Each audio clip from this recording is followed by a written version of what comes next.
Masih bersama kami di Presisi Pagi. Beberapa hari kebelakang masyarakat dihebohkan dengan video juru parkir liar yang mematok tarif Rp150.000 kepada jemaah Masjid Istiqlal di Jakarta Pusat. Dan polisi telah mengamankan 2 dari 3 juru parkir liar yang mematok tarif Rp150.000 kepada jemaah Istiqlal tersebut. Ya masa 150 sih? Saat ini 2 orang pelaku berinisial AB dan J telah diamankan polisi. Selain mematok tarif parkir sebesar Rp150.000, pelaku berinisial AB terbukti positif menggunakan narkoba dan J ditahan akibat kasus pencurian dengan pemberatan. Kapolsek Sawah Besar Kompol Danardono Fernandi mengatakan 2 orang pelaku masih dalam penyidikan intensif.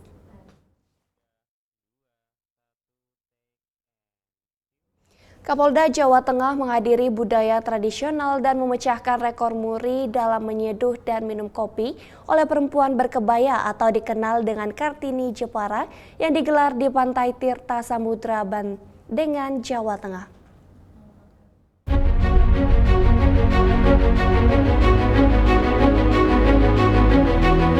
Acara budaya tradisional dan pemecahan rekor muri dalam menyeduh dan minum kopi oleh perempuan berkebaya dihadiri oleh 8.000 masyarakat. Pemecahan rekor tersebut berlangsung di Pantai Tirta Samudra Bandengan, Jawa Tengah. Dalam kesempatan tersebut, Kapolda Jawa Tengah, Irjen Pol Ahmad Lutfi mengapresiasi ribuan perempuan berkebaya yang menyeduh dan minum kopi. Pendapatan masyarakat, khususnya kopi. Dan kita tidak mengira ya bahwa pembuatan kopi ini melibatkan banyak ibu-ibu. Dari mulai metek kopi, memproduksi kopi, menyeduh kopi, semua dilakukan oleh ibu-ibu. Dan saya sebagai Kapolda mengapresiasi kegiatan ini. Bisa dilakukan dengan lain. Ia menyebut dengan dukungan Kamtibmas yang kondusif, Kabupaten Jepara juga memiliki potensi wisata yang bisa dijual secara lokal maupun nasional. Tercatat meraih rekor dunia Indonesia, 6.300 perempuan berkebaya menyeduh dan minum kopi, dengan kopi yang berasal dari produksi lokal dan disuplai oleh desa-desa penghasil komoditas kopi di Jepara. Kegiatan ini merupakan wujud penghargaan atas kontribusi perempuan dalam dunia kopi dan mendukung pengembangan ekonomi lokal Kabupaten Jepara. Dari Humas Polda Jawa Tengah melaporkan untuk Polri TV. Wali Kota Balikpapan Rahmat Masud melepas 319 calon jemaah haji kloter pertama asal Kota Balikpapan, Kalimantan Timur di Balikpapan Islamic Center. Ratusan calon jemaah haji ini akan masuk ke Embaran Haji Balikpapan untuk menjalani karantina dan pemeriksaan kesehatan terakhir sebelum berangkat ke Tanah Suci.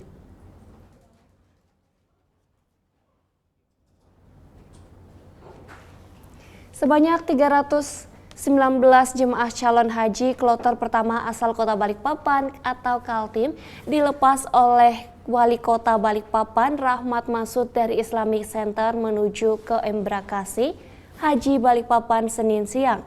Wali Kota Balikpapan Rahmat Masud berpesan kepada seluruh jemaah calon haji untuk selalu menjaga hati dan perilaku serta menjaga kekompakan selama jemaah calon haji asal Balikpapan. Sementara itu, Kepala Kemenak Balikpapan, Mas Rifani mengatakan jamaah calon haji asal Kota Balikpapan akan terbagi dalam 3 kloter, yakni kloter pertama, kloter 14, dan kloter 18, dan khususnya kloter pertama seluruh jamaah berisi asal Kota Balikpapan. Jemaah calon haji kloter pertama ini rencananya akan diberangkatkan pada 14 Mei 2024 besok melalui Bandara Sam Sepingan Balikpapan.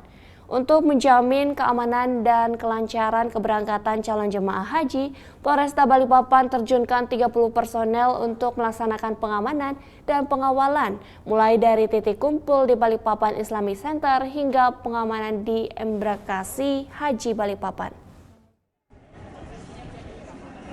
Ya, pesan kita tetap jaga lisan, jaga hati di sana, dan tentunya juga jaga kekompakan kita sesama jamaah dari Kota Balikpapan, ya saling tolong menolong di sana. Dan saya berharap ya sebagai warga Kota Balikpapan ya memperlihat adab kita di sana juga harus dijaga. Pak, tadi rencana mau ninjau jamaah haji asal Kota Balikpapan juga, Pak. Mungkin bisa Ya, dijelaskan, Pak. kalau nanti saya, insya Allah kalau saya berangkat juga nanti tahun ini, ya seperti tahun-tahun berikutnya, ya pasti saya akan kunjungin para jamaah haji Indonesia khususnya Kota Balikpapan untuk memastikan nanti ya. Jamaah Balikpapan akan terbagi menjadi 3 kloter, 3 penerbangan. Jamaah Balikpapan akan terbagi, yang pertama di kloter pertama hari ini akan kita berangkatkan pada hari ini masuk asrama tanggal 13, akan diberangkatkan besok hari sore jam 14, tanggal 14, dan akan yang kemudian kloter 14 sama kloter 18 itu akan diberangkatkan pada tanggal 8 Juni kloter 14, dan pada untuk kloter selanjutnya kloter 18 itu akan diberangkatkan pada tanggal yang kloter 14 akan berangkat pada tanggal 2 Juni, kloter terakhir 18 itu 8 Juni akan diberangkatkan. Balikpapan terbagi dengan 2 gelombang, gelombang pertama dan gelombang kedua. Gelombang pertama hanya perjalanannya dilakukan oleh jamaah kloter 1. Polres Sumeneb, Jawa Timur gelar upacara serah terima jabatan Kapolsek Prenduan, Kapolsek Lenteng, Kapolsek Non Gunung, Kapolsek Kangegan, dan Kapolsek Sapekan. Kapolres Sumeneb mengucapkan selamat kepada pejabat baru, selamat bergabung di Polres Sumeneb, selamat bekerja di tempat tugasnya yang baru.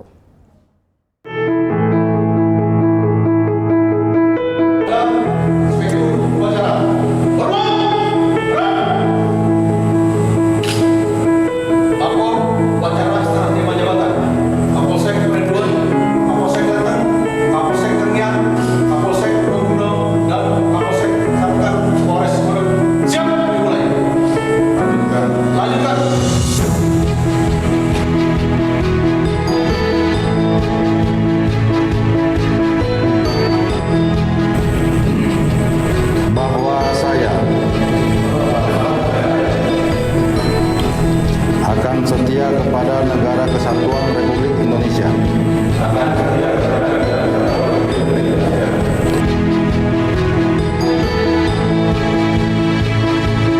Kegiatan serah terima jabatan ini mengandung makna penting dan strategis untuk meningkatkan kualitas kinerja organisasi.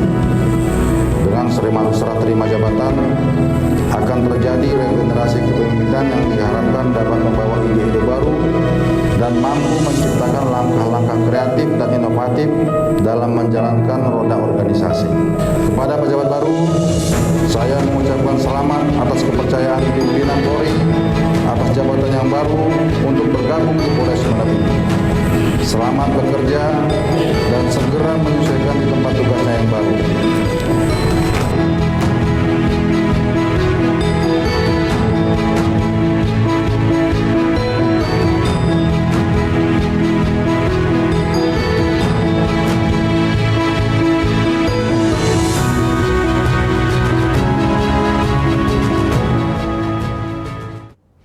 Usai resmi menjabat sebagai Kapolda Sultra, Irjen Pol Dwi Irianto melaksanakan pelantikan Brigjen Pol Amun Chandra Juli Buana sebagai wakilnya bertempat di Aula Dacara Mapolda Sultra. Brigjen Pol Amur pernah bertugas di beberapa Polres dan saat menjadi Sekretaris NCB Interpol Indonesia Divhubinter Polri berhasil membongkar kasus besar love scamming yang melibatkan warga negara Tiongkok. Brigjen Pol Amur Chandra Juli Buana lahir di Bandung, Jawa Barat pada 20 Juli 1968, menjadi seorang perwira tinggi Polri sejak 26 April 2024 dan mengemban amanat sebagai Wakil Kepala Kepolisian Daerah Sulawesi Tenggara yang tertuang dalam surat telegram Kapolri. Brigjen Pol Amur lulusan Akpol 1990, pengalaman dengan bidang lantas dan internasional polisi dengan jabatan terakhir sebagai Sekretaris NBC Interpol Indonesia Divhubinter Polri. Beberapa jabatan penting yang pernah diemban Brigjen Pol Amur antara lain Wakapolres Banda Aceh di tahun 2006, Kapolres Karangasem Bali di tahun 2008 dan Kapolres Garut Jawa Barat di tahun 2009. Salah satu kasus besar yang pernah dibongkar oleh Brigjen Pol Amur Chandra yaitu kasus love scamming yang melibatkan warga negara Tiongkok. Kasus tersebut dibongkar berkat kerja sama Divisi Hubungan Internasional Polri dengan Ditreskrimsus Polda Kepri dan Ministry Police of Public Security China.